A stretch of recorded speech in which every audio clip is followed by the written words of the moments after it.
আসসালামু আলাইকুম। এই ভিডিওতে দেখবেন যে আপনার ওয়াইফাই হটস্পটটা অন করছেন কিন্তু তারপরেও কোনো নেটওয়ার্ক সিগন্যাল দেখাচ্ছে না। মানে যেমন আপনার হটস্পট অন করা কিন্তু ওয়াইফাই যে অন করতেছে তার ওখানে আপনার ফোনের সিগন্যালটা দেখাচ্ছে না। কারণটা কি?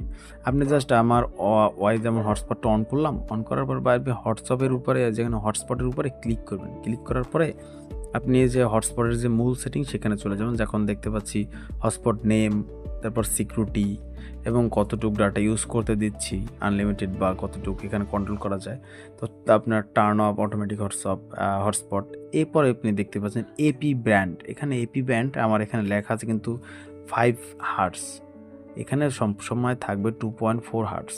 2.4 হার্টজই আসলে কিন্তু ওয়াইফাই সব ফোনগুলোতে সাপোর্ট করে। 5 হার্টজ এখন পর্যন্ত সব ফোনে সাপোর্ট করে না, কিছু ফোনে সাপোর্ট করে। যেগুলো দেখা যায় আমরা যেমন 5G ওয়াইফাই যেগুলো চালাইতে পারি যেসব ফোনে, সেই সব ফোনে 5 হার্টজ সাপোর্ট করে, কিন্তু সব ফোনে কিন্তু সাপোর্ট করে না। তার জন্য আপনার 2.4 হার্টজ অবশ্যই রাখতে হবে এবং 2.4 হার্টজ রেখে আপনি আপনার হটস্পটটাকে আবার অন অফ করে আবার অন করবেন, তাহলে কিন্তু আপনি এই সমস্যার সমাধানটা পেয়ে যাবেন। ধন্যবাদ। ভিডিওটা ভালো লাগলে অবশ্যই চ্যানেলটাকে সাবস্ক্রাইব করবেন।